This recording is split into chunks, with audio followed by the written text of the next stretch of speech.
pădure, acolo ai voie să fugi. Da.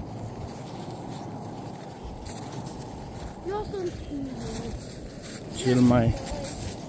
Cel mai frumos e dimineața să iei aerul ăsta rece așa și să mergi o plimbare de 20-30 de minute.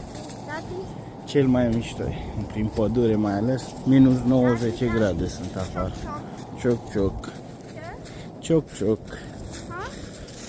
Atât, cioc, cioc. Cioc, cioc.